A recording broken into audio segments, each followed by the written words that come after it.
মৌসুমী বায়ুর প্রভাবে রাজধানীর সহ বিভিন্ন স্থানে বৃষ্টি অব্যাহত। সড়ক অলিগলিতে জলাবদ্ধতা, ভোগান্তিতে অফিসগামী ও শিক্ষার্থীরা।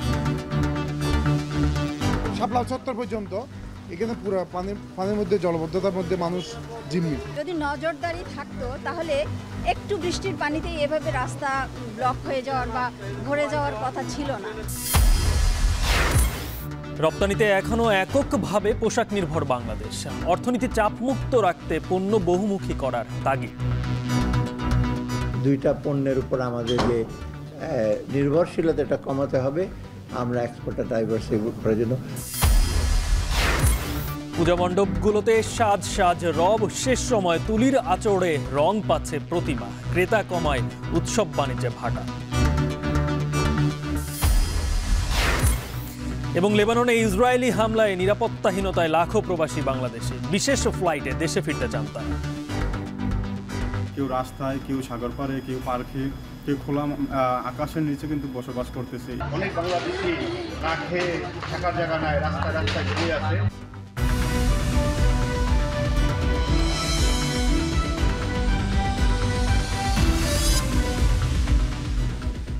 শুনছিলেন শিরোনাম। এখন বাণিজ্যের পুরো আয়োজনের সঙ্গে আছি আমি গালিব ইবনে রিয়াজ। রাতভর বৃষ্টিতে ডুবল অলিগলি সহ রাজধানীর বেশ কিছু প্রধান সড়ক। অতিরিক্ত জলজটে সড়কেই গাড়ি বিকল। অনেক সড়কে রাতের পর সকালেও ভোগান্তিতে নগরবাসী।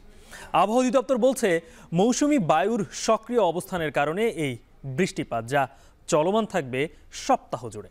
এর প্রভাবে রাতের পর সকালেও বৃষ্টি অব্যাহত রয়েছে। বিস্তারিত প্রতিবেদনে। বুধবার দিনভর আকাশে মেঘের ঘনঘটা। শেষ বিকেলে গুড়ি গুড়ি বৃষ্টিতে ভেজে ঢাকা শহর। তবে সন্ধ্যার পরপর বজ্রসহ বৃষ্টি টানা ১.৫ ঘন্টায় মুষলধারে রূপ নিতেই বাধে বিপত্তি। রাত 8:30 পর্যন্ত এমন বৃষ্টিতে বিপাকে পড়েন রাজধানীবাসী। রাজধানীর প্রধান প্রধান সড়ক ও অলিগলিতে জমে যায় পানি।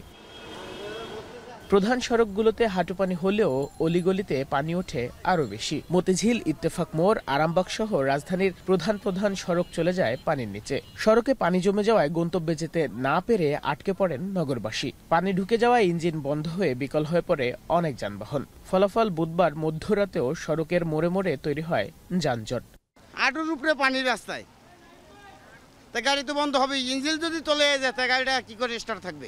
খালাতো বোনের বিয়েতে যাচ্ছিলাম, পথে বৃষ্টির জন্য আটকে গেছে। গাড়ির মেশিনের মধ্যে পানি ঢুকে যাচ্ছে এবং গাড়িগুলো বন্ধ হয়ে যাচ্ছে, এবং এই কারণেই রাস্তায় একটা যানজটের সৃষ্টি হচ্ছে। অনেক কষ্ট হচ্ছে, যেমন ভাড়া 2 গুণ বাড়ে গেল। তারপর পানির জন্য 10:30টার বাস দায়িত্বে আসলো। অনেক কষ্ট, বাড়িতে যাচ্ছি না। সেই সন্ধ্যা 7:30 থেকে এই দাঁড়ানো আছি, আর এখন অলমোস্ট 2:12 বাজে। তো আমরা যে পরিস্থিতি দেখতে পাচ্ছি, এই হাঁটু সমান পানি ছিল, যেটা আস্তে আস্তে ক্রমান্বয়ে বেড়ে এখন প্রায় কোমর সমান চলে এসছে। হাঁটুপানি পার করে গন্তব্যে ফিরে গিয়ে ভোগান্তির কবলে পড়েন অনেকে। পথচারীরা বলেন, অল্প বৃষ্টিতেই যেহেতু সড়কে হাঁটুপানি জমে যাচ্ছে, বেশি বৃষ্টিতে ভোগান্তি আরও বাড়তে পারে। এমন জলজটের পেছনে সিটি কর্পোরেশনের উদাসীনতাকেই দুষলেন নাগরিকরা। যারা সিটি কর্পোরেশনের মেয়রের দায়িত্ব পালন করছেন, কাউন্সিলের দায়িত্ব পালন করছেন, তারা আরও অনেক আগে পদক্ষেপ নেওয়াটা উচিত ছিল আমার যেটা মনে হয়। যে কর্পোরেশনের দায়িত্ব আসছে, কেউ আজও কাজ করছে বলে মনে হয় না। যদি মনে হতো, মানুষের এত দুর্ভোগ পোহাতে হতো না। যদি নজরদারি থাকতো তাহলে একটু বৃষ্টির পানিতেই এভাবে রাস্তা ব্লক হয়ে যাওয়ার বা ভরে যাওয়ার কথা ছিল না।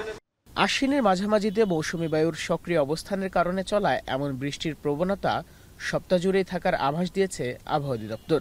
বঙ্গোপসাগরে একটি লঘুচাপের সম্ভাবনাও আছে বলে জানিয়েছে সংস্থাটি। বৃষ্টির কারণে দেশের 2 বিভাগের নদীর পানি বাড়ার তথ্যও দিয়েছে বন্যা পূর্বাভাস ও সতর্কীকরণ কেন্দ্র। বাইজিদ সাদ, এখন ঢাকা। রাতের ভারী বর্ষণের পর সকাল থেকেও রাজধানীতে গুড়ি গুড়ি বৃষ্টি হচ্ছে। বৃষ্টিতে বিভিন্ন সড়কে জমেছে পানি। এর উপর অধিকাংশ সড়কই ভাঙাচোরা, ফলে ব্যাপক দুর্ভোগ পোহাতে হচ্ছে চলাচলকারীদের জন্য। এছাড়াও কয়েকদিনের তীব্র গরমের পর বরিশালেও শুরু হয়েছে বৃষ্টি। গরম কিছুটা কমলেও রয়েছে জলাবদ্ধতার শঙ্কা। অন্যদিকে মেহেরপুরেও সকাল থেকেই শুরু হয়েছে মুষলধারে বৃষ্টি। আমরা রাজধানীর খবর জানবো। এছাড়াও বরিশাল এবং মেহেরপুর থেকেও আমার সঙ্গে যুক্ত হবেন আমার সহকর্মীরা।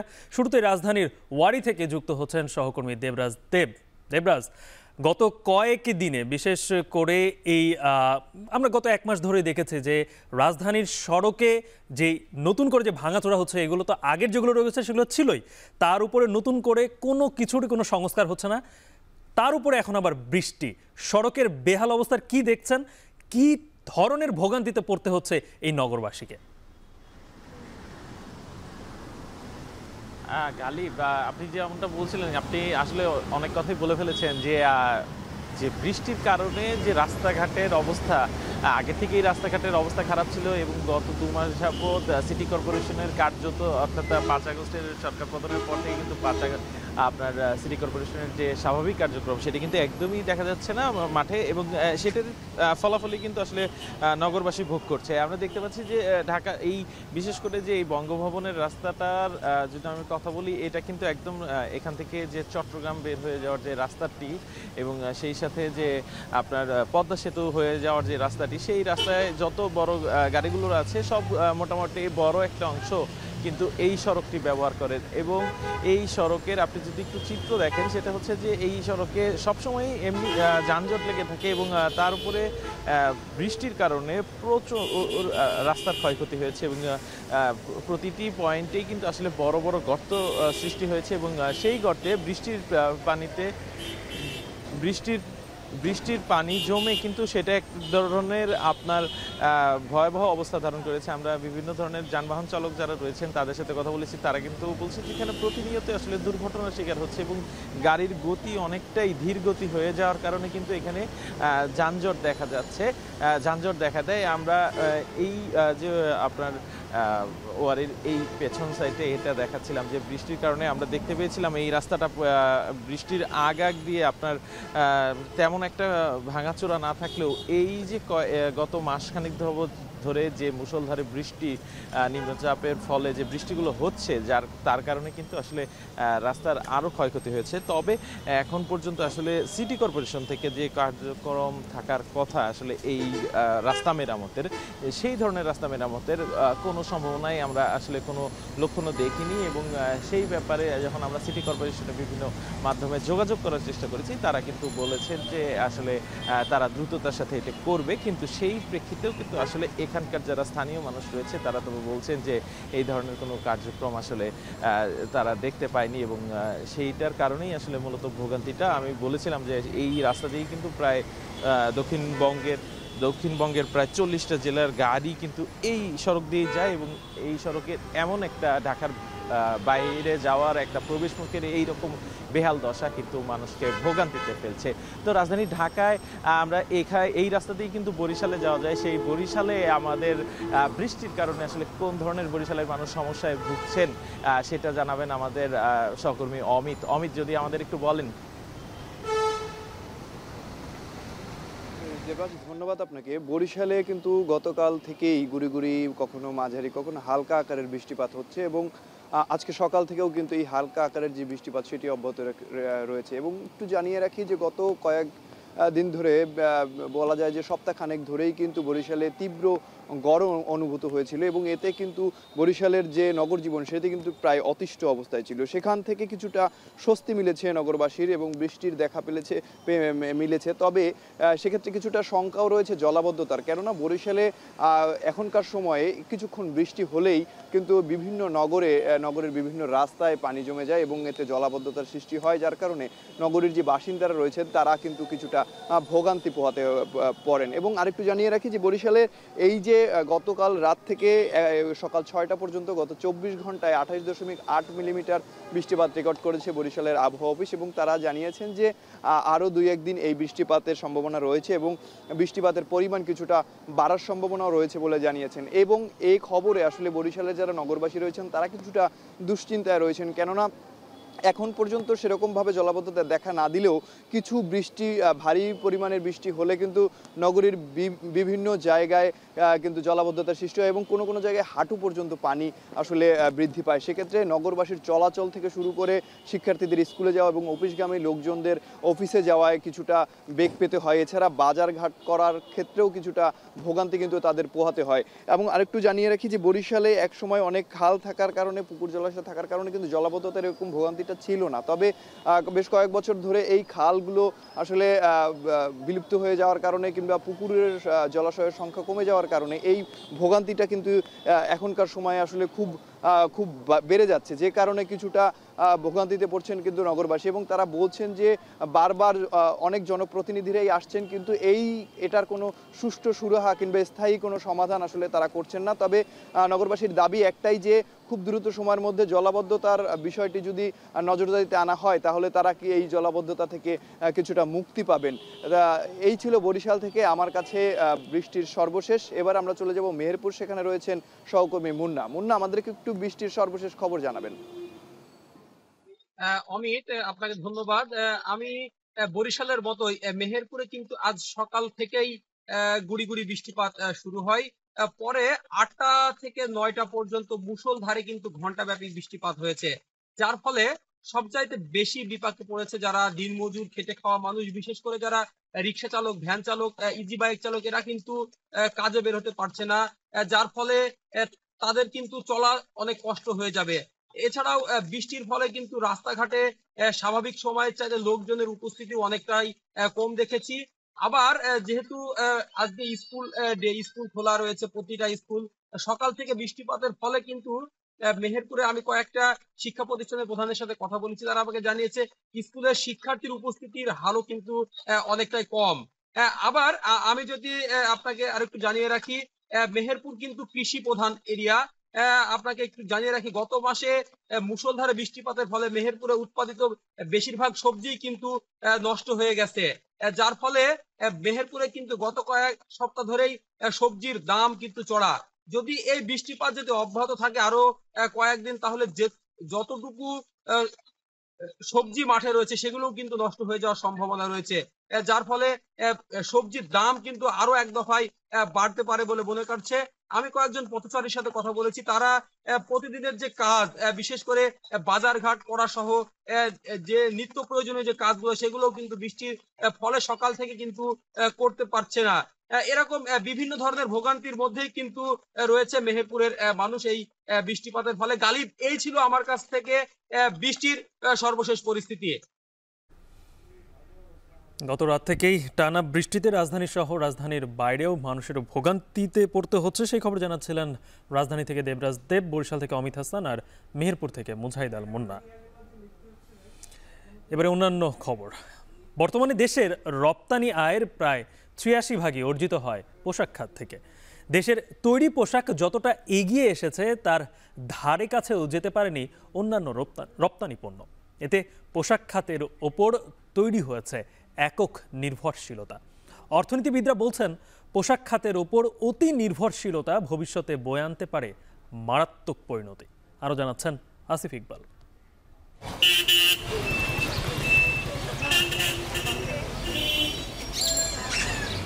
বাংলাদেশে পোশাক শিল্পের জয়যাত্রা শুরু ৮০-র দশক থেকে। তখন কর্মসংস্থানের নিম্নহারের মাঝে স্বল্প শিক্ষিত লাখো নারী পুরুষের বেকারত্ব ঘটে। এর ফলে পোশাক শিল্প আবির্ভূত হয় অনন্য বাতিঘর হয়ে।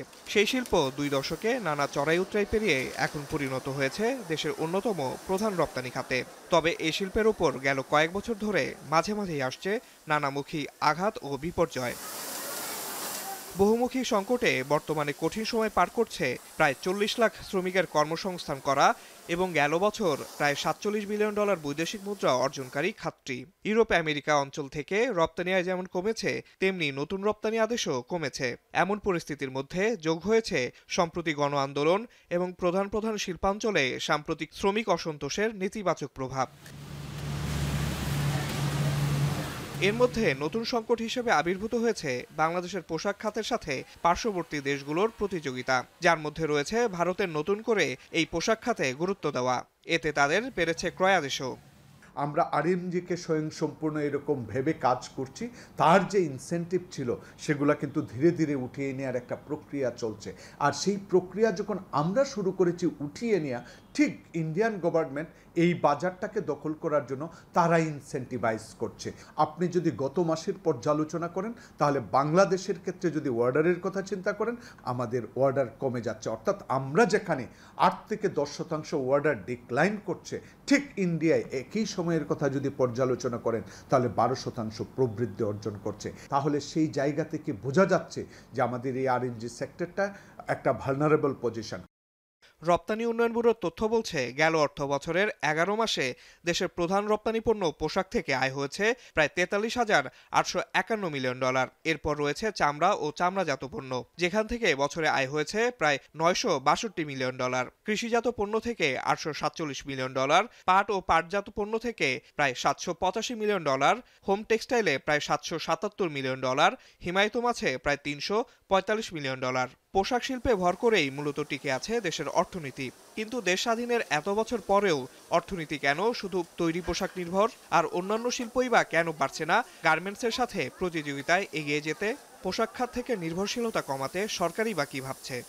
একটা দুইটা পণ্যের উপর আমাদের যে নির্ভরশীলতাটা কমাতে হবে। আমরা এক্সপোর্টটা ডাইভার্সিফাই করার জন্য আমাদের কিন্তু অনেক এক্সপোর্ট, প্রায় 700 থেকে 800টা জিনিস এক্সপোর্ট করি, কিন্তু সবগুলোর পটেনশিয়াল না, কিছু কিছু ছোটো করে পটেনশিয়াল যেগুলো আছে সম্ভাবনা সেটা আমরা আলাপ করেছি। পোশাক খাত বাংলাদেশের জন্য সোনার ডিম পাড়া হাঁসের মতো। অর্থনীতিবিদরা বলছেন দেশের সার্বিক অর্থনীতি থেকে ঝুঁকি কমাতে রপ্তানি পণ্যের বৈচিত্র্যকরণের কোনো বিকল্প নেই। এই খাতের উপর অতিনির্ভরতা ভবিষ্যতে দেশের পুরো অর্থনীতিকেই ফেলতে পারে গভীর সংকটে। আপনি যদি ব্যবসা বাণিজ্য করতে চান বিদেশের সাথে দেশের, তাহলে কিন্তু সবচেয়ে বৈদেশিক মুদ্রার জায়গাটার স্থিতিশীলতা দরকার। এখন বৈদেশিক মুদ্রা অর্জনের ক্ষেত্রে আমরা যদি পর্যালোচনা করি তাহলে দেখি 84-86% একটা সেক্টর থেকে আসে। অতএব আমরা কিন্তু কথায় কথায় এমনিতেও পড়াই এবং বলি যে don't put all your eggs in one basket. সমস্ত ডিম যদি এক বাক্সে রাখেন তাহলে সেটা যদি ভেঙে যায়, আর তার মানে হচ্ছে রিস্ক ফ্যাক্টরটা বেশি। তো বাংলাদেশের ফরেন কারেন্সির রিজার্ভের ক্ষেত্রে যে আরএমজির ভূমিকাটা সেটা কিন্তু একটা রিস্ক ফ্যাক্টরের মধ্যে চলে গেছে, যে বাংলাদেশের এক জায়গায় কনসেন্ট্রেশন করাটা আমাদের একটা বড় দুর্বলতার জায়গা তৈরি করেছে। সেই জায়গা থেকে বের হওয়ার উত্তরণের জন্য আসলে যে অর্থনৈতিক সংস্কারের কথা বলা হচ্ছে সেই সংস্কারের বড় পার্ট হওয়া উচিত যে আমার আরএমজি থেকে বের হয়ে অন্যান্য সেক্টরকে কিভাবে কম্পিটিটিভ করা যায়। সংশ্লিষ্টরা বলছেন তীব্র প্রতিযোগিতামূলক তৈরি পোশাক শিল্পকে বৈশ্বিক বাজারে প্রতিনিয়ত সংগ্রাম করতে হচ্ছে। সেখানে এই খাতের উপর অতি নির্ভরতা খুবই ঝুঁকিপূর্ণ। আসিফ ইকবাল খান, এখন, ঢাকা। লেবাননে ক্রমবর্ধমান ইসরায়েলি হামলার মুখে নিরাপত্তার শঙ্কায় রয়েছেন দেশটিতে বসবাসরত অন্তত 1 লাখ বাংলাদেশি। সবচেয়ে বেশি আতঙ্কে রয়েছেন দক্ষিণ লেবাননের প্রবাসীরা। হামলার তীব্রতা বাড়ছে বৈরুতেও। জীবন বাঁচাতে অনেক প্রবাসী বাংলাদেশি বিভিন্ন আশ্রয় কেন্দ্রে আশ্রয় নিয়েছেন, যাদের অধিকাংশই বিশেষ ফ্লাইটে দেশে ফিরতে মরিয়া। তবে প্রবাসীদের দেশে পাঠানোর চেয়ে এই মুহূর্তে তাদের নিরাপত্তা নিশ্চিতের বিষয়টিতে সবথেকে বেশি গুরুত্ব দেওয়া হচ্ছে বলে জানিয়েছে বাংলাদেশ দূতাবাস। তৌহিদুর রহমান জানাচ্ছেন বিস্তারিত। হিজবুল্লাহ বিরোধী অভিযানের নামে লেবাননে আগ্রাসনের ভয়াবহতা ক্রমেই বাড়াচ্ছে ইসরায়েল। বিমান হামলার পাশাপাশি স্থল অভিযানও জোরালো করছে দখলদাররা। দেশটির দক্ষিণাঞ্চল ছাড়াও লক্ষ্যবস্তু করা হচ্ছে রাজধানী বৈরুতকে। প্রতিনিয়ত চালানো এসব হামলার বলি হচ্ছেন বহু সাধারণ মানুষ। আতঙ্ক ছড়িয়ে পড়েছে দেশটিতে বসবাসরত প্রবাসী বাংলাদেশিদের মধ্যেও। জীবন বাঁচাতে বিভিন্ন আশ্রয় কেন্দ্রগুলোতে ঠাঁই নিচ্ছেন বহু রেমিটেন্স যোদ্ধা। আশ্রয় প্রার্থীর তুলনায় আশ্রয় কেন্দ্রের সংখ্যা কম হওয়ায় বহু প্রবাসীর জীবন কাটছে খোলা আকাশের নিচে। এমনকি প্রয়োজনীয় সহায়তা সামগ্রীর অভাবে আশ্রয় কেন্দ্রে জায়গা নেয়া প্রবাসী বাংলাদেশিরাও খুব একটা ভালো নেই। তাই বাংলাদেশ বিমানের বিশেষ ফ্লাইটের মাধ্যমে দেশে ফেরার আকুতি জানাচ্ছেন তারা। এখানে আসলে কেউ রাস্তায়, কেউ সাগর পাড়ে, কেউ পার্কে, কেউ খোলা আকাশের নিচে কিন্তু বসবাস করতেছে। আমাদের এখানে আমরা কিছু বন্ধু বান্ধব এবং আমাদের এখানে একটা বিজনেস গ্রুপ আছে, সবাই মিলে একটা আশ্রয় কেন্দ্রের মতো জায়গা করছি। এখানে প্রায় 300+ লোক আছে। আরও বিভিন্ন জায়গায় অনেক আশ্রয় কেন্দ্র আছে। অনেক বাংলাদেশি না খেয়ে থাকার জায়গা নাই, রাস্তায় রাস্তায় ঘুরে আছে। সকলেরই একটা দাবি অন্তর্বর্তী সরকারের কাছে যে কিভাবে বাংলাদেশে নেওয়া যায় সেই চেষ্টা করবেন। এদিকে লেবাননে নিযুক্ত বাংলাদেশ দূতাবাসের প্রথম সচিব মোহাম্মদ আনোয়ার হোসেন নিশ্চিত করেছেন যে ইসরায়েলি হামলায় বেশ কয়েকজন প্রবাসী বাংলাদেশিও আহত হয়েছেন। তাই নতুন করে কেউ হামলার শিকার হলে দ্রুত দূতাবাসের সঙ্গে যোগাযোগের পরামর্শ দিয়েছেন তিনি। একই সঙ্গে পরিস্থিতি নিয়ন্ত্রণের বাইরে চলে যাওয়ায় এই মুহূর্তে প্রবাসীদের দেশে পাঠানোর চেয়ে তাদের নিরাপত্তা নিশ্চিতের বিষয়টিকে বেশি গুরুত্ব দেওয়া হচ্ছে বলে জানায় দূতাবাস। তাৎক্ষণিকভাবে মনে হয় যে এখনই আমার যাওয়া দরকার। তারপর অনেকের কাগজপত্রের সমস্যা আছে, ডকুমেন্টেশনের সমস্যা আছে, এগুলো একটু সময় সাপেক্ষ বিষয়। তবে প্রথম আমাদের এখন অগ্রাধিকার বিষয় হচ্ছে নিরাপদে রাখার ব্যবস্থা, নিরাপদে থাকার ব্যবস্থা। সবাই যেন অন্তত হতাহতের শিকার না হন। এর আগে রাষ্ট্রদূত নিশ্চিত করেন ঝুঁকিপূর্ণ এলাকা থেকে বাংলাদেশিদের নিরাপদ আশ্রয়ে সরিয়ে নিতে তৎপরতা চালিয়ে যাচ্ছে দূতাবাস। যদিও এই ক্ষেত্রে বেশ কিছু সীমাবদ্ধতার কথাও জানিয়েছেন রাষ্ট্রদূত। প্রবাসী বাংলাদেশি ভাই বোনেরা যারা কর্মস্থল ছেড়ে দক্ষিণাঞ্চল থেকে সরে এসেছেন তাদেরকে নিরাপদ স্থানে এই মুহূর্তে বসবাসরত অন্য বাংলাদেশি প্রবাসীরা থাকা এবং খাওয়ার ব্যবস্থা করেছে এবং এর জন্য আমি তাদেরকে আন্তরিক ধন্যবাদ জানাচ্ছি।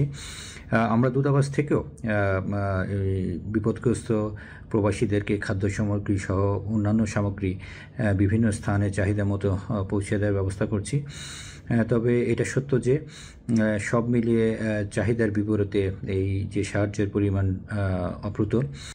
দূতাবাসের তথ্য বলছে এই মুহূর্তে অন্তত 1 লাখ বাংলাদেশি লেবাননে অবস্থান করছেন। তাদের মধ্যে চলতি বছরের প্রথম 7 মাসে দেশটিতে পাড়ি জমিয়েছেন 4000-এর বেশি।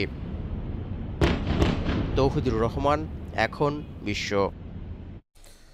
এদিকে লেবাননে বিমান হামলা অব্যাহত রেখেছে ইসরায়েলি বাহিনী। তাদের হামলায় একদিনে মারা গেছেন অন্তত 45 জন।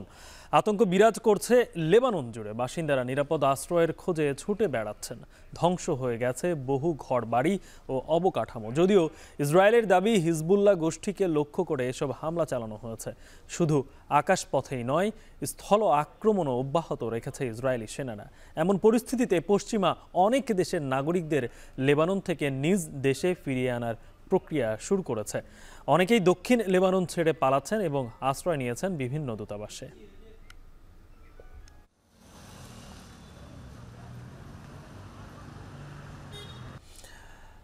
বাড্ডা থানার একটি হত্যা মামলায় সাবেক আইনমন্ত্রী আনিসুল হককে নতুন করে গ্রেপ্তার দেখিয়েছেন আদালত। এ বিষয়ে আরও বিস্তারিত জানাতে সিএমএম কোর্ট থেকে যুক্ত হচ্ছেন সহকর্মী রাব্বি হোসেন। রাব্বি, বাড্ডা থানার কোন হত্যা মামলায় সাবেক আইনমন্ত্রীকে গ্রেপ্তার দেখানো হয়েছে আর মামলার বিস্তারিত জানাবেন?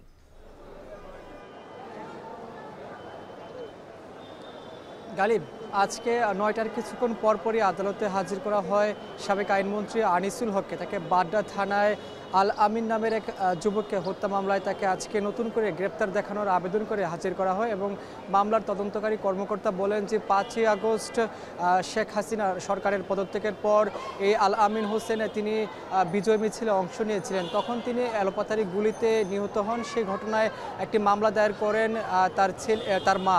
সেই মামলার পরিপ্রেক্ষিতে আজকে আইনমন্ত্রী আনিসুল হককে আদালতে এনে এই মামলায় গ্রেপ্তার দেখানোর আবেদন করেন মামলার তদন্তকারী কর্মকর্তা বাড্ডা থানার সাব ইন্সপেক্টর আহসান হাবিব। এবং এখানে ম্যাজিস্ট্রেট সাইফুল ইসলামের আদালতে হাজির করে বলা হয় যে তিনি 4 নম্বর এজাহার নামীয় আসামি এই হত্যা মামলা। এই মামলায় তাকে আরও সুষ্ঠু তদন্ত প্রয়োজন, জিজ্ঞাসাবাদ প্রয়োজন এবং নতুন করে গ্রেপ্তার দেখিয়ে পরবর্তীতে তাকে রিমান্ডে নেওয়ার প্রয়োজন হতে পারে বলে আবেদন করেন মামলার তদন্তকারী কর্মকর্তা এবং রাষ্ট্রপক্ষকে সহায়তাকারী আইনজীবীরা। তারা বলেন যে তাকে নতুন করে এই মামলায় গ্রেপ্তার দেখিয়ে তাকে কারাগারে রাখা উচিত। পরবর্তীতে যখন রিমান্ড প্রয়োজন হবে তখন রিমান্ড চাওয়া হতে পারে, কারণ বৈষম্য বিরোধী ছাত্র আন্দোলনে বাড্ডা এলাকায় কিন্তু একাধিক মামলা রয়েছে। এই আইনমন্ত্রী আনিসুল হকের নামে একাধিক মামলা রয়েছে। আমরা দেখছিলাম যে গত 25শে সেপ্টেম্বর যখন আবার এই আনিসুল হককে আদালতে আনা হয়েছিল তখন বাড্ডা থানার পৃথক 2টি মামলায় তাকে গ্রেপ্তার দেখানো হয়েছিল। আজকে নতুন করে আরও একটি মামলায় গ্রেপ্তার দেখানো হয়েছে। টোটাল বাড্ডা থানারই গত এই 1 সপ্তাহের মধ্যে বাড্ডা থানারই 3টি মামলায় এই আইনমন্ত্রী আনিসুল হককে গ্রেপ্তার দেখানো হয়েছে। এবং এখানে রাষ্ট্রপক্ষকে সহায়তাকারী আইনজীবীরা বলছিলেন যে আইনমন্ত্রী আনিসুল হক তার দায়িত্ব থাকা অবস্থায় নানাভাবে আওয়ামী লীগ সরকারকে মদত দিয়েছেন এই আন্দোলন দমনে, যার কারণে তাকে গ্রেপ্তার দেখানো প্রয়োজন। এই ছিল আমার কাছে সিএমএম আদালত থেকে সবশেষ খবর। গালিব, সাবেক আইনমন্ত্রী আনিসুল হককে নতুন করে বাড্ডা থানার একটি মামলায় গ্রেপ্তার দেখিয়েছেন আদালত। সেই বিষয়ে বিস্তারিত জানাচ্ছিলেন সহকর্মী রাব্বি হোসেন। কদিন পরই সনাতন ধর্মাবলম্বীদের প্রধান ধর্মীয় উৎসব শারদীয় দুর্গাপূজা। পূজা মণ্ডপগুলোতে চলছে সাজসজ্জার রব। শেষ সময়ে শিল্পীদের তুলির আঁচড়ে রং পাচ্ছে প্রতিমা। তবে পরিবর্তিত পরিস্থিতিতে কমেছে মণ্ডপের সংখ্যা, ভাটা পড়েছে উৎসব কেন্দ্রিক অর্থনীতিতে। মাহবুব হোসেনের প্রতিবেদন, ছবি তুলেছেন জাহিদুল ইসলাম সুমন। শরতের নীল আকাশ আর কাশফুলের দোলা জানান দিচ্ছে শারদীয় দেবী দুর্গার আগমনী। কাশফুলের প্রকৃতি, শঙ্খ কিংবা ঘণ্টাধ্বনি সকলেই স্বাগত জানাচ্ছে দেবী দুর্গাকে। দেবীর আগমনে মণ্ডপে মণ্ডপে সাজসজ্জা, শিল্পীর নিপুণ হাতের শৈলীতে পূর্ণরূপ পাচ্ছেন দেবী দুর্গা। সাজের কাজ আছে, পরানোর বাদ আছে, এই কাজটা করলেই মোটামুটি আমাদের হয়ে যাবে। আমরা আশা করছি যে সব পূজা মণ্ডপগুলান সেই আগের বারের মতনই হয়তো সজ্জিত হবে এবং মানুষ স্বতঃস্ফূর্তভাবে এই পূজা উদযাপন করবে। পূজা তো যেটা সেটা ঠিকই হবে, কিন্তু মানুষের ভিতরে হয়তো আনন্দ উল্লাস এটা সীমিত থাকবে আর কি। দুর্গা উৎসবকে ঘিরে জেলার বিপণী বিতানগুলো প্রাণবন্ত হয়ে উঠেছে। দোকানে দোকানে চলছে শাড়ি, কাপড় ও প্রসাধনী বিক্রির তোড়জোড়। তবে গত বছরের তুলনায় এবার কমেছে ক্রেতা, তাই ভাটা পড়েছে উৎসব কেন্দ্রিক বাণিজ্যে। প্রতিবার বেচাকেনা বেশি থাকে, কিন্তু এইবারের বেচাকেনা আমাদের আসনরূপ বেচাকেনা হচ্ছে না। অন্যান্য বছর এই সময় বেচাকেনা অনেকটা শুরু হয়ে যায়, তো আমরা সামনে আশা করছি হয়তোবা বেচাকেনা হবে। পরিবর্তিত পরিস্থিতি ও বন্যাসহ নানা কারণে এবছর ব্যয় সংকোচন নীতি গ্রহণ করেছে পূজা উদযাপন পরিষদ। কমে এসেছে পূজা মণ্ডপের সংখ্যা। এটি কম হওয়ার কারণ কোনো ব্যক্তিগত যারা পারিবারিকভাবে করতেন তারা করছেন না, বা অনেক ক্ষেত্রে আমরা ঐক্য করে দিয়েছি, হয়তো একই মহল্লায় দুটি পুজো হতো, একটি করে দেওয়া হয়েছে ইত্যাদি কারণে এই সংখ্যাটি হ্রাস পেয়েছে। নাটোরে এবার ৩৪৮টি মণ্ডপে পূজা অনুষ্ঠিত হবে। আগামী ৯ অক্টোবর মহাষষ্ঠীর মধ্য দিয়ে শুরু হয়ে ১৩ অক্টোবর বিজয় দশমীর মধ্য দিয়ে শেষ হবে শারদীয় দুর্গা উৎসব। মাহবুব হোসেন, এখন, নাটোর। চাঁদপুরে মাছের সরবরাহ কেমন এবং সেই সাথে দরদাম কেমন রয়েছে সেই বিষয় নিয়ে আমরা বিস্তারিত জানতে চাই। আমাদের সঙ্গে চাঁদপুর বড় স্টেশন মাছঘাট থেকে যুক্ত হচ্ছেন সহকর্মী তালহা জুবায়ের। তালহা, কি অবস্থা, বিশেষ করে মাছের বাজারে ইলিশের সরবরাহ কেমন দেখছেন এবং সেই সাথে দরদাম আজকে কেমন?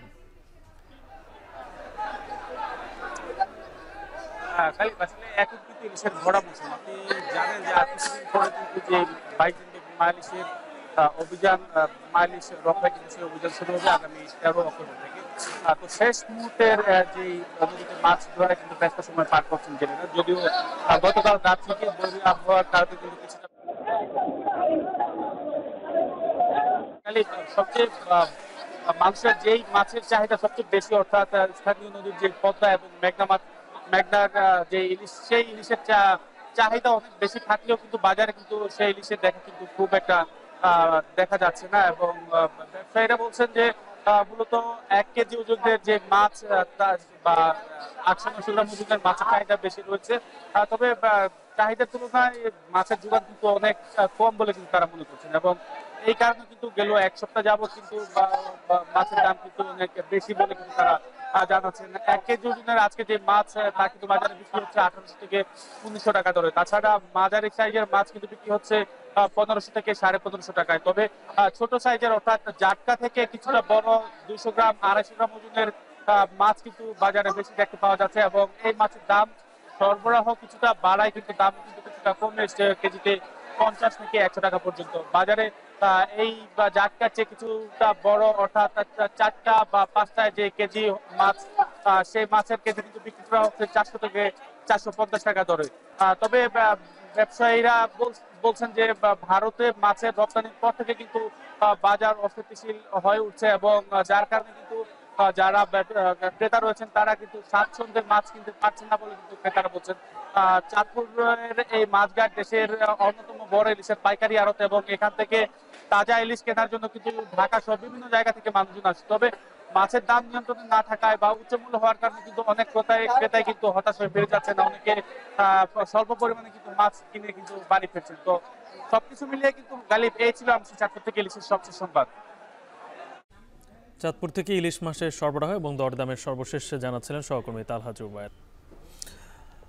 ময়মনসিংহ ও ফরিদপুরে বাড়ছে ডেঙ্গু আক্রান্তের সংখ্যা।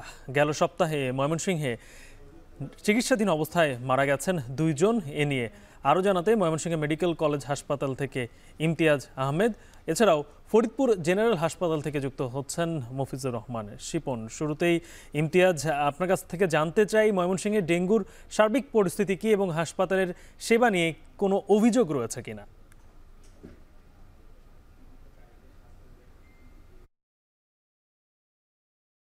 জানিয়ে রাখি, গত 30 সেপ্টেম্বর ওয়ার্ডে 2 জন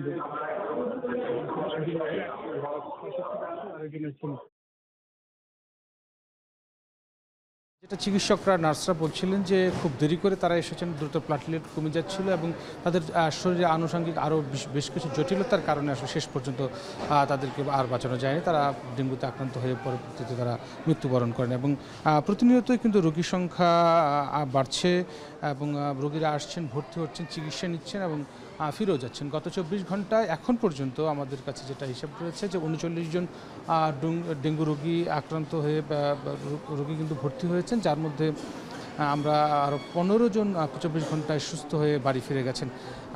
এখানে আসার পর ডাক্তার, নার্স যারা রয়েছেন এবং রোগীদের সাথে কথা বলে যেটা জানতে পেরেছি, তারা যেটা বলছেন যে অতিরিক্ত জ্বর, পেট ব্যথা, বমি বমি ভাব, রক্তক্ষরণ, মাড়ি দিয়ে এবং শরীরে র্যাশ বেরোনো সহ ডায়রিয়া সহ বিভিন্ন জটিলতা কিন্তু তাদের দেখা দিচ্ছে। আমরা জানি যে বৈরী আবহাওয়ার কারণে মূলত কয়েকদিন বৃষ্টি গেল এবং তারপরে আবার একটু গরম গেল, এই অবস্থার কারণে বিভিন্ন সময় কিন্তু আসলে আমরা দেখতে পাচ্ছি বিভিন্ন জায়গায় যে পানিগুলো জমে থাকে বাড়ির আঙিনায় বা আশেপাশে, সেগুলো থেকে এডিস মশার লার্ভা এবং পরবর্তীতে ডেঙ্গু মশা সৃষ্টি হয়ে সেগুলো কিন্তু মানুষকে আক্রান্ত করছে এবং যার জন্য চিকিৎসকরা যেটা পরামর্শ দিচ্ছেন যে কোনো ধরনের জ্বর হলে আগে যেন অবহেলা না করে সরাসরি যেন চিকিৎসকের শরণাপন্ন হন এবং ডেঙ্গুর যে লক্ষণগুলো রয়েছে সেগুলো দেখা মাত্রই আসলে যেন এই নিকটবর্তী যে হাসপাতালগুলো রয়েছে সেগুলো এখানে যেন যোগাযোগ করে এবং তারা যেটা বলার চেষ্টা করছেন যে এই জ্বরের কারণে যেন যথাযথ অ্যান্টিবায়োটিক যেন তারা সেবন না করেন এবং যত বিশ্রাম এবং তরল জাতীয় খাবার রয়েছে সেগুলো যেন তারা খান। এবং এখানে যারা ভর্তি হয়েছে ময়মনসিংহ মেডিকেল কলেজে, তাদের বেশিরভাগের রোগী কিন্তু আসলে ঢাকা ফেরত, কোনো না কোনোভাবে তারা কিন্তু ঢাকায় গিয়েছিলেন, ঘুরতে গিয়েছিলেন, আবার অনেকে চাকরি করতেন ঢাকায়, আবার পড়াশোনা করতেন,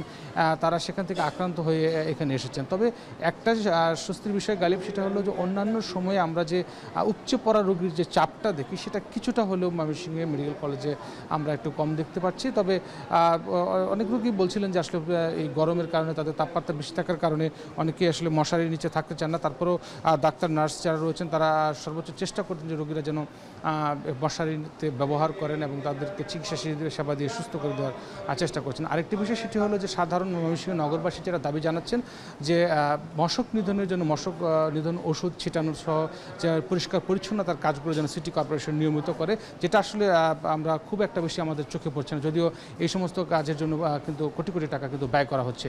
তবে যেটা বলা হচ্ছে যে ময়মনসিংহ মেডিকেল কলেজ হাসপাতালে এখন পর্যন্ত 39 জন রোগী ভর্তি রয়েছে। তা সব মিলিয়ে এই ছিল আমার কাছে ময়মনসিংহ মেডিকেল কলেজ হাসপাতাল থেকে ডেঙ্গুর ওয়ার্ড থেকে সর্বশেষ গালিব। আরএফএল গিজারে আছে ওয়ার্ল্ড ফ্লো টেকনোলজি, যা পানি গরম করে 20% কম বিদ্যুৎ খরচে, আর একবার অন করলেই পানি গরম থাকে 24 ঘন্টা। আরএফএল গিজার, উষ্ণ পানির পরশ। ময়মনসিংহ থেকে ডেঙ্গু পরিস্থিতির খবর জানছিলাম। ফরিদপুরের শিপনের কাছ থেকে জানতে চাই, শিপন, ফরিদপুরের ডেঙ্গু পরিস্থিতির সর্বশেষ কি অবস্থা? আপনি জানেন যে দ্বিতীয় কথা, এই বছরে যে ডেঙ্গুর যে প্রভাব শুরু হয়েছে তার প্রভাব কিন্তু অলরেডি ফরিদপুরে শুরু হয়েছে এবং ফরিদপুরের civil surgeon doctor Sajeda Begum আমাদেরকে জানিয়েছেন যে ফরিদপুরে এ পর্যন্ত 384 জন ডেঙ্গু আক্রান্ত হয়ে সরকারি বিভিন্ন হাসপাতালে চিকিৎসা নিয়েছে। এর মধ্যে 284 জন রোগী কিন্তু সুস্থ হয়েছে এবং এখন পর্যন্ত 78 জন রোগী হাসপাতালে ভর্তি আছে এমনটি জানিয়েছেন। তো আরেকটা কথা বলে রাখি, এই যে পরিসংখ্যান দেওয়া হলো 364 জন, এই মধ্যে কিন্তু 2 জন রোগী চিকিৎসাধীন অবস্থায় মারা গেছে। তো ডেঙ্গু প্রতিরোধ বা ডেঙ্গু বিষয়ে সচেতনতা বৃদ্ধির লক্ষ্যে জেলা প্রশাসন এবং সিভিল সার্জন যৌথভাবে কিন্তু কাজ করছে। আমরা কথা বলেছিলাম জেলা প্রশাসক কামরুল হাসান মোল্লার সঙ্গে, তিনি বলেছেন যে প্রত্যেকটা ইউনিয়ন পরিষদ, উপজেলা পরিষদ এবং পৌরসভা যারা প্রশাসন হিসেবে দায়িত্ব রয়েছে তাদেরকে কিন্তু ইতিমধ্যে নির্দেশনা দেওয়া হয়েছে মানুষের মধ্যে সচেতনতা বৃদ্ধির লক্ষ্যে। আমি এই মুহূর্তে ফরিদপুর সদর হাসপাতালে দাঁড়িয়ে আছি। তো এখানে কিন্তু ফরিদপুর সিভিল সার্জন যিনি আছেন তত্ত্বাবধান, তার তত্ত্বাবধানে কিন্তু রোগীদের এবং রোগী স্বজনদের নিয়ে কিন্তু একটি সচেতনামূলক সভা চলছে এবং সেখানে কিন্তু ডেঙ্গুর বিষয়ে কিন্তু মানুষকে সচেতন করার চেষ্টা করছে। তো আমি কথা বলেছিলাম এখানে রোগীদের সঙ্গে, তারা বলেছেন যে ডেঙ্গুর আক্রান্ত হয়ে আমরা সদর হসপিটাল এবং ফরিদপুর মেডিকেল কলেজ হাসপাতালে মূলত যাই, সেখানে আমাদের যে সেবা দেওয়ার কথা সেটা পাচ্ছি, যেহেতু এখন প্রচুর পরিমাণ চাপ নেই সে কারণে কিন্তু মূলত সেবা দিতে খুব একটা সমস্যা হচ্ছে না এমনটি বলেছেন। তো ফরিদপুর পৌরসভার যিনি দায়িত্বে আছেন, ফরিদপুরের 27টি ওয়ার্ড যে পৌরসভা, এই পৌরসভার যিনি দায়িত্বে আছেন স্থানীয় সরকার বিভাগের উপপরিচালক চৌধুরী রশিদ ইসলাম, তিনি বলেছেন 27টি ওয়ার্ডে কিন্তু তার প্রচার প্রচারের অংশ হিসেবে মাইকিং লিফলেট কিন্তু তারা করেছে এবং এর আগে যারা কাউন্সিলর ছিলেন সর্বশেষ যাদেরকে সরকার যাদেরকে মাধ্যমে বিরক্ত করছে, তো তাদের দায়িত্বপ্রাপ্ত থাকা অবস্থায় কিন্তু তাদের মাধ্যমে কিন্তু একটা অ্যাওয়ারনেস সৃষ্টির লক্ষ্যে কাজ করছে। ঠিক অনুরূপভাবে জেলায় আরো 6টি পৌরসভা রয়েছে, মোট এই 6টি পৌরসভাও কিন্তু একই রকম ডেঙ্গু প্রতিরোধ বা ডেঙ্গুর সচেতনতার বিষয় কিন্তু ভূমিকা রয়েছে। তো সব মিলে বলতে হয় ডেঙ্গুর পরিস্থিতি বাড়লেও কিন্তু সরকারি ব্যবস্থাপনা বা স্থানীয় প্রশাসন এবং স্বাস্থ্য যথেষ্ট পরিমাণ সাপোর্ট তাদের রয়েছে। তো এই ছিল ফরিদপুরের সর্বশেষ ডেঙ্গুর খবর। ফরিদপুর থেকে ডেঙ্গু পরিস্থিতির সবশেষ জানাচ্ছিলেন সহকর্মী মুফিজুর রহমান শিপন। 18 দিনে 6 শতাধিক প্রবাসী ই পাসপোর্টের জন্য আবেদন করেছেন বলে জানিয়েছে সৌদি আরবের বাংলাদেশ দূতাবাস। ইতিমধ্যে 100 আবেদনকারীর ই পাসপোর্ট সম্পন্ন হয়েছে। দূতাবাস অনুমোদিত প্রবাসী সেবা কেন্দ্র ইডিসি কার্যালয়ে এসে অনলাইনেই ই পাসপোর্টের আবেদন করতে পেরে খুশি প্রবাসীরা। ক্রমাগতভাবে ই পাসপোর্ট সেবার চাহিদা বাড়তে থাকায় কর্মব্যস্ততা বেড়েছে কয়েক গুণ। সৌদি আরব থেকে মোহাম্মদ জাহাঙ্গীর আলম হৃদয়ের প্রতিবেদন। সৌদি আরবের রিয়াদের বাংলাদেশ দূতাবাসে পাসপোর্ট সেবা কার্যক্রম শুরুর পর থেকে প্রবাসীদের ভিড় ক্রমেই বাড়ছে। চাপ কমাতে ইতিমধ্যে 20টি বুথও স্থাপন করেছে দূতাবাস। শুক্রবার শনিবার ছাড়া প্রতিদিন স্থানীয় সময় সকাল 8টা থেকে দুপুর 2টা পর্যন্ত টানা চলে সেবা কার্যক্রম। তবুও দম ফেলার ফুরসত নেই ই পাসপোর্ট সেবা সংশ্লিষ্ট দূতাবাস কর্মীদের। এর আগে দূতাবাস অনুমোদিত প্রবাসী সেবা কেন্দ্র ইডিসি কার্যালয়ে এসে 5 অথবা 10 বছর মেয়াদের ই পাসপোর্টের জন্য অনলাইনে আবেদন করতে পারছেন রেমিটেন্স যোদ্ধারা। সপ্তাহের 7 দিনে চালু রয়েছে এই সেবা কার্যক্রম। জন্ম নিবন্ধন, জাতীয় পরিচয়পত্র এবং পূর্বের পাসপোর্টের সাথে সব তথ্যের মিল থাকলেই আবেদন করতে পারছেন প্রবাসীরা। এরপর নির্ধারিত তারিখ ও সময়ে নির্দিষ্ট বুথে গিয়ে তুলতে হয় ছবি, দিতে হয় ফিঙ্গার। নিরবিচ্ছিন্ন সেবা পেয়ে খুশি প্রবাসীরা। ই পাসপোর্ট বানাতে আমার পুরাতন পাসপোর্ট সহ যত ডকুমেন্ট ছিল সব কিছু এবং ভোটার আইডি কার্ড, ইকামা সহ সব কিছু আমি এখন জমা দিয়েছি। ই পাসপোর্টের জন্য আবেদন করছি, সঠিকভাবে আমাদের আবেদন কমপ্লিট হয়েছে। বাংলাদেশের 46তম মিশন হিসাবে সৌদি আরবের রিয়াদে দূতাবাসে ই পাসপোর্ট সেবার উদ্বোধন করা হয় গত 13 সেপ্টেম্বর। দূতাবাসের তথ্য বলছে 2 অক্টোবর পর্যন্ত 681 জন প্রবাসী ই পাসপোর্টের জন্য আবেদন করেছেন। ইতিমধ্যে 100 জন আবেদনকারীর ই পাসপোর্ট সম্পূর্ণ হয়েছে। ছবি ও ফিঙ্গার নিশ্চিতের 1 মাসের মধ্যে যাতে প্রবাসীরা ই পাসপোর্ট বুঝে পান তা নিশ্চিতে কাজ করছে দূতাবাস। মোহাম্মদ জাহাঙ্গীর আলম হৃদয়, এখন সৌদি আরব।